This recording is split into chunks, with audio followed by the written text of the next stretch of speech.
वंदीन कर्ण डोळ्यानी पाहिन रूप तुझे आनंद बोधेन भावे हरिन भने नाम त्वमेव माता पिता त्वमेव त्वमेव बन्धुः सखा त्वमेव त्वमेव विद्याधनं त्वमेव त्वमेव सर्वं मम देवि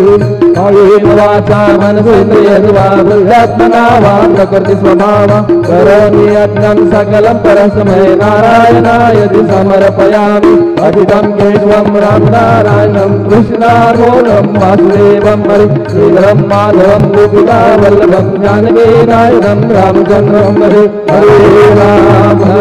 राम राम राम हरे हरे हरे कृष्ण कृष्ण कृष्ण हरे हरे